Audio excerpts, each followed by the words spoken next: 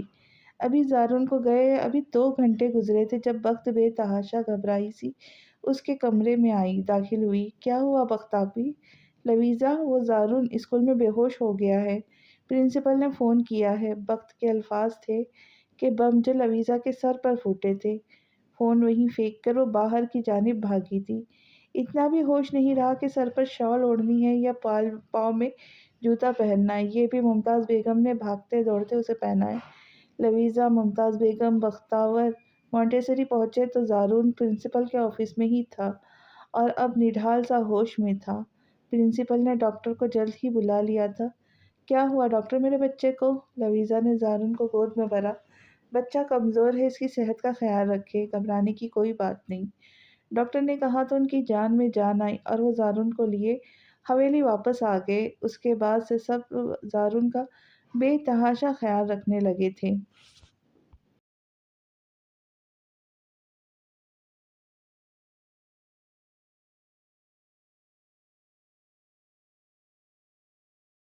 ضدی ہوں مگر جو تم پکارو تو جان حاضر، انا بھول جاؤ غرور وار دوں۔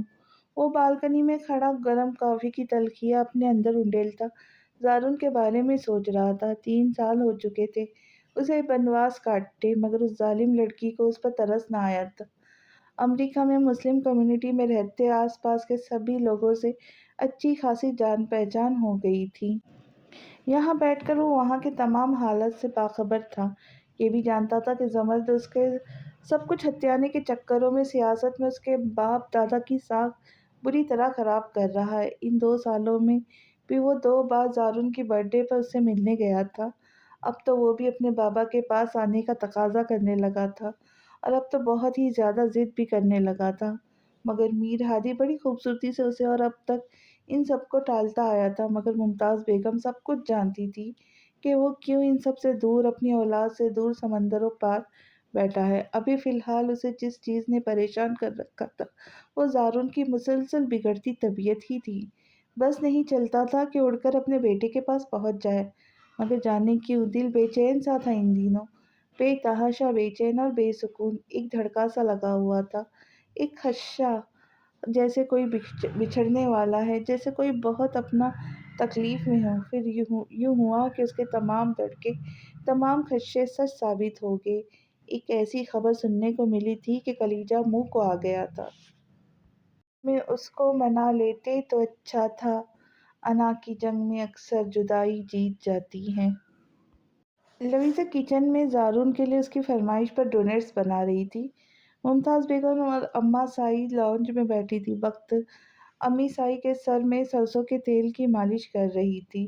میر ہاشم اور میر دراب اپنی پارٹی کے سلسلے میں لاہور گئے ہوئے تھے۔ زارون پچھلے لان میں افضل اور میکس کے ساتھ کھیل رہا تھا جب کھیلتے کھیلتے ایک دلدوز سی چیخ کے ساتھ وہ بے ہوش ہو کر نیچے گر گیا۔ افضل بری طرح گھبرایا، جا کر اندر اطلاع دی۔ ممتاز بیگم، اماں سائی اور بخت بھی گھبرا گئی تھی۔ لویزا سب کچھ چھوڑ چھاڑ کر باہر کی جانب بھاگی اور زارون کے قریب بیٹھ کر اس کو گود میں اٹھایا۔ زارون، زارون، پلیز ٹاک ٹو می، زارون، گاڑی نکالیے افضل کاکا، زارون کو ہاسپٹل لے کر جانا ہے۔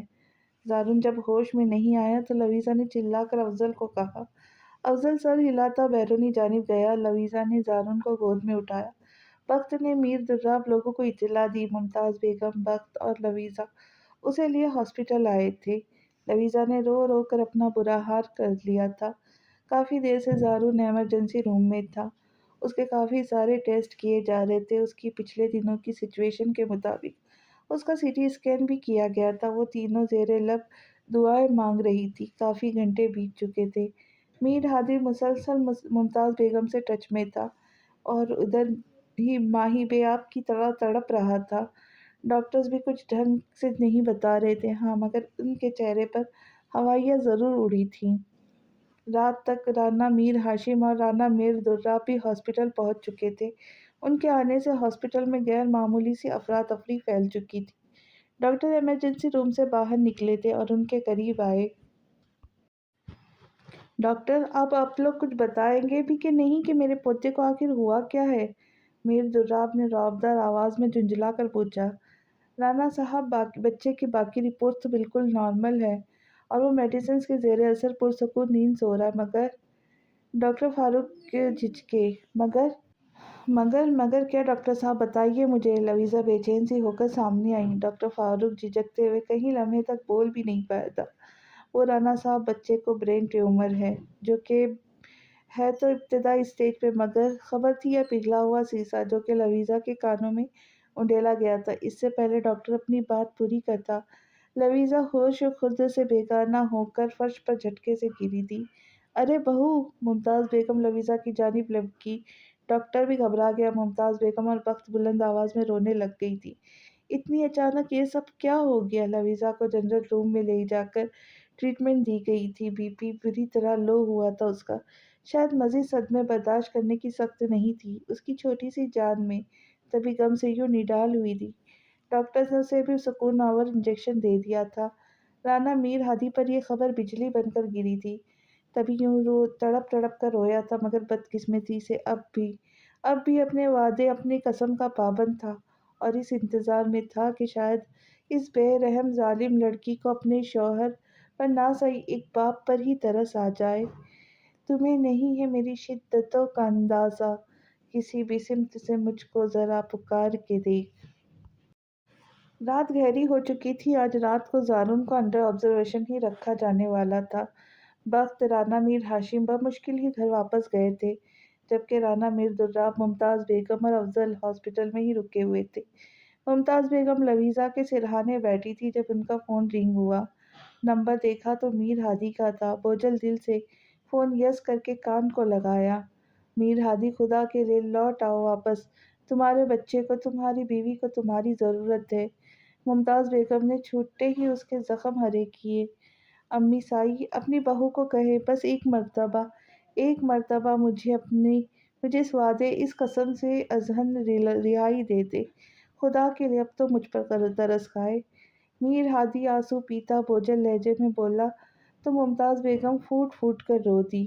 وہ خود کہاں ہوش میں ہے میر ہادی؟ بچے کی تکلیف کے صدمے نے ایک ماں کو بھی توڑ دیا، ممتاز بیگم نے کہا تو میر ہادی کے رہے سہے حوصلے بھی جواب دینے لگے۔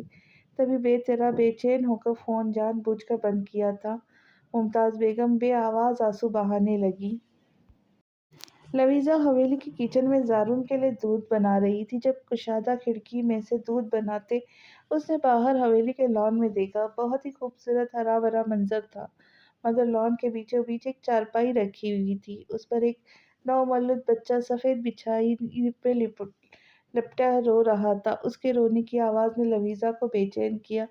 وہ باہر آ کر اس بچے کو اٹھانا ہی چاہتی تھی، تبھی ایک چیل آئی اور بچے کو اٹھا کر دور آسمان میں اڑ گئی۔ نہیں، واپس لاؤ اسے، میر ہادی کوئی ہے، بچے کو واپس لاؤ، وہ لے گئے بچے کو۔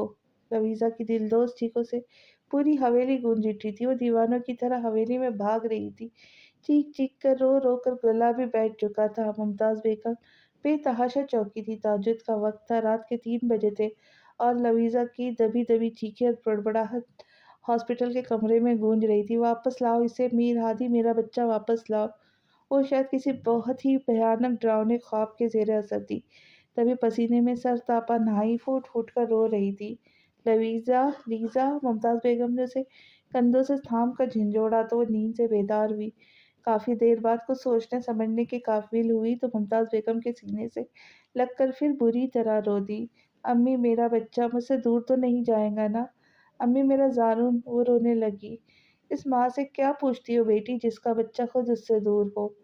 ممتاز بیگم نے اس پر نہ طنز کیا تھا نہ کوئی طعنہ دیا تھا، اپنی تکلیف ضرور بیان کی تھی۔ لویزا کو اتنا اشارہ ہی کافی تھا۔ ممتاز بیگم اس سے الگ ہو کر اپنی آنسو چھپاتی باہر گئی تھی۔ لویزا نے کانپتے ہاتھوں سے 3 سال بعد اس کا نمبر ملایا تھا، جو کہ آدھی بیل پر ہی ریسیو کر لیا گیا، مگر سامنے شکوہ بھری خاموشی تھی۔ میر ہادی واپس آ جائے، لویزا نے کہا اور پھوٹ پھوٹ کر رو دی۔ ادھر وہ جو سالوں سے ہی اپنا بیگ پیک کیے بیٹھا تھا، اس 3 سیکنڈ کی فون کال کے انتظار میں جھٹکے سے اپنی جگہ سے اٹھا تھا۔ وہ شاید ہچکیوں پر قابو نہ پا سکی تھی، تبھی فون کٹ چکا تھا، مگر میر ہادی کو اب جلد از جلد پاکستان پہنچنا تھا، بہت زیادہ جلد۔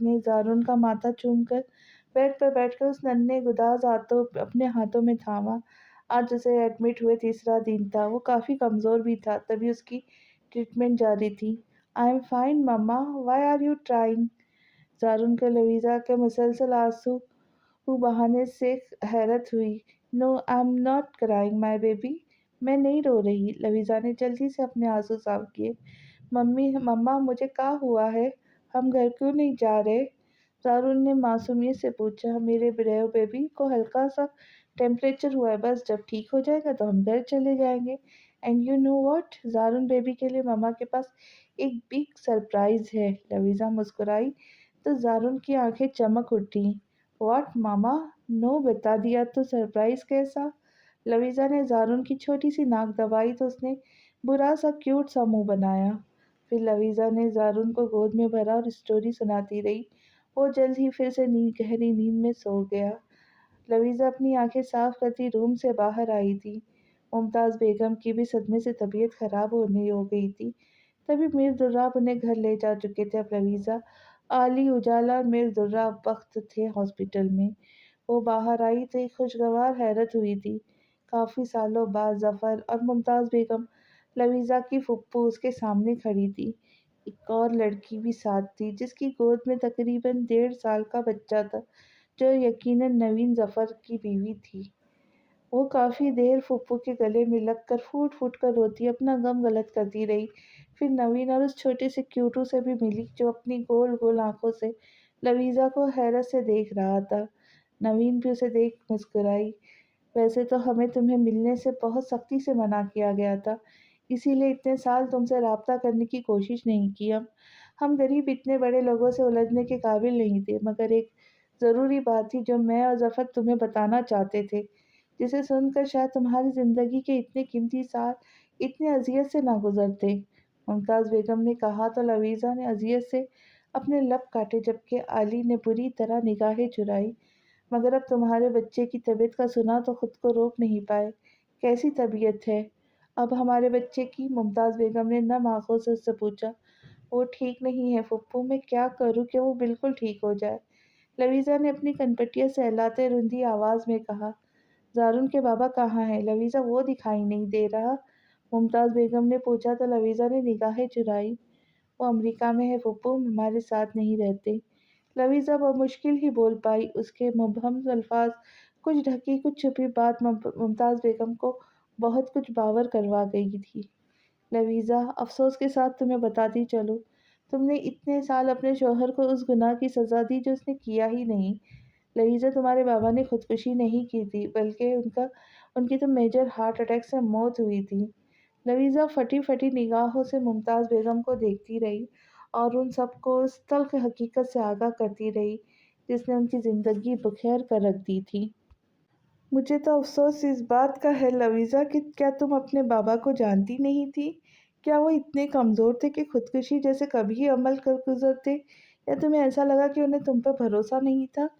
کیا سوچ کر تم اتنے سال اس غلط فہمی میں جیتی رہی کہ تمہارے بابا نے خودکشی کی ہے؟ ممتاز بیگم کے لہجے میں افسوس بھی تھا اور دکھ بھی، اور لویزا تو سر جھکائے خالی ذہنی کے ساتھ یوں اپنی ہتھیلیوں کو گھور رہی تھی جیسے پاگل ہو جائیں گی۔ لویزا کو تو اس وقت دل سوچ کی طرح سورج کی طرح سینے میں ڈوبتا محسوس ہو رہا تھا۔ اس کا دل کیا دیواروں سے سر پھوڑے اور مر ہی جائے۔ وہ خود کو سنبھال نہیں پا رہی تھی، تبھی بے تحاشا سہتے ہوش و خود سے بیگانہ ہو کر ممتاز بیگم کی گود میں ہی گر گئی تھی۔ شدید قسم کا نروس بریک ڈاؤن ہوا تھا۔ لویزا، ریزا، اجالا، ممتاز بیگم اور وقت اس کے اوپر جھکی ہوئی تھی۔ نوین اس کے ہاتھ سہلا رہی تھی۔ تبھی کوریڈور سے آتی بھاری بوٹوں کی دھمک سے سب آنے والے کی جانب متوجہ ہوئے تھے۔ ہمیشہ کی طرح بلیک پینٹ کوٹ میں بکھرے سے بالوں اور ہلکی بیئرڈ کے ساتھ بے حد خوبصورت اور ہینڈسم رانا میر ہادی تیزی سے اندر داخل ہو کر سب کے دل دھڑکا گیا تھا۔ آتے ساتھ ہی جو سب سے پہلا منظر نگاہوں نے دیکھا تھا اس سے دل کو بری طرح دھچکا سا لگا تھا۔ فوراً آگے بڑھ کر اسے بڑے حق سے اپنے بازو میں اٹھایا، جلدی سے اسے ایمرجنسی لے کر جایا گیا۔ بیڈ پر لٹاتے میر ہادی نے وہ سبھی چہرہ بگور دیکھا جو اب گلاب کی طرح مرجھایا اور پسماردہ سا لگ رہا تھا۔